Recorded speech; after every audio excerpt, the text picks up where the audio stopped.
nouveau renversement un petit peu de vapeur? Bon, c'est tout le temps, ça se passe tout le temps comme ça. C'est-à-dire que ça va très très vite dans le cinéma. Une jeune actrice qui est inconnue il y a un an peut devenir très célèbre et faire un très grand film l'année suivante. Le cinéma a besoin de talents nouveaux, c'est-à-dire qu'un cinéaste peu connu, par exemple, André Téchinet était très peu connu il y a 2 ans quand il a fait Souvenir d'enfance, et il a fait très récemment un film très important qui s'appelle Barocco, qui est un gros budget.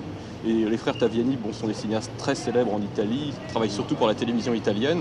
Et cette année, c'est encore une production de la télévision italienne qui représente officiellement Un l'Italie. film qui a d'ailleurs été tourné en 16 mm et non pas en 35. Ouais, 16 mm gonflé en 35, oui. Bon, mais écoutez, on rejoint les frères Taviani que vous aviez vus il y a quelques jours.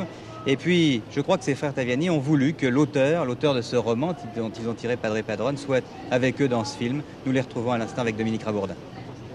Dans la fin du film, vous savez que le film vient d'un roman et nous avons mis dans la fin du film l'auteur du roman qui disent « Je suis resté ici dans mon pays, je suis devenu écrivain, professeur, mais je reste ici. Parce que seulement si je reste ici, je peux parler encore de moi-même et des bergers qui sont mes frères et moi-même, je suis berger. » C'est un peu l'histoire. C'est une histoire vraie. È una storia vera. Sì, è una storia vera. C'est une histoire vraie. Che Gavino ha vissuto e che ha raccontato in un Che libro. Gavino Ledda a vécu et a raconté dans son livre. C'est une histoire qui se passait à quelle époque? Très récemment.